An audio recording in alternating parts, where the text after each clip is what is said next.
Hi friends, உங்கள் வீட்டில் சாதம் மிஞ்சிருச்சு. நைட்டு வடித்த சாதம், மத்தியானம் வடித்த சாதம், எந்த சாதமாக இருந்தாலும் சரி மிஞ்சி போச்சு, குழம்பு இல்லை, தயிர் இல்லை, இப்போ சாப்பிடணும் அப்படின்னா கவலையப்படாதீங்க. அதுக்கு கேஸ் ஆன் பண்ணி வானலி வச்சு ஆயில் ஊற்றி கடுகு உளுந்த பருப்பு கருவேப்பிலை போட்டு நல்லா பொரிஞ்சதுக்கப்புறம் சன்னமாக நறுக்கி வச்சுருக்க வெங்காயம், கொஞ்சமாக தக்காளி, அதை வதங்குறதுக்கு ஹெல்ப் பண்ணுறதுக்கு உப்பை போட்டு நல்லா வதக்குன்னு வதக்கிடுங்க. வதக்கிட்டு கொஞ்சமாக மஞ்சத்தூள் சேர்த்துங்க.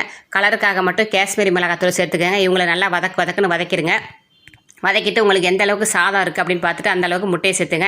2 கைப்பிடி இருந்துச்சு சாதம், நல்லா 2 முட்டையை சின்ன பாப்பா சேர்த்துக்கிட்டு அந்த மசாலாவில் ஒன்று கூடி வர அளவுக்கு நல்லா பெரட்டி விட்டுட்டு மேலால் கொஞ்சம் மிளகுத்தூள், முட்டை வாடை அடிக்கும் அப்படிங்கிறதுக்காக மிளகுத்தூளை கொஞ்சம் தூவி விட்டுட்டு இப்போ இருக்கிற சாதத்தை அதில் கொட்டி கிளறிட்டு லாஸ்ட்டாக சோயா சாஸ் கொஞ்சம் ஊற்றி கொத்தமல்லி கருவேப்பிலை மறுபடியும் கொஞ்சம் பொடியாக நறுக்கி பிச்சு போட்டு இப்படிக்கா ஒரு அப்படிக்கா ஒரு பெரட்டி தட்டில் வச்சு கொடுத்தாங்க பாருங்கள். ஐயோ வேறு லெவலாக இருந்துச்சு. நைட்டு தாங்க சாப்பிட்டு பார்த்தோம், செம்மையாக இருந்துச்சு. நேற்று செஞ்ச சாப்பாடு இன்றைக்கி போடுற வீடியோவில் சூப்பராக இருந்துச்சு. சாதம் மீதாக இருந்தால் கவலையே படாதீங்க.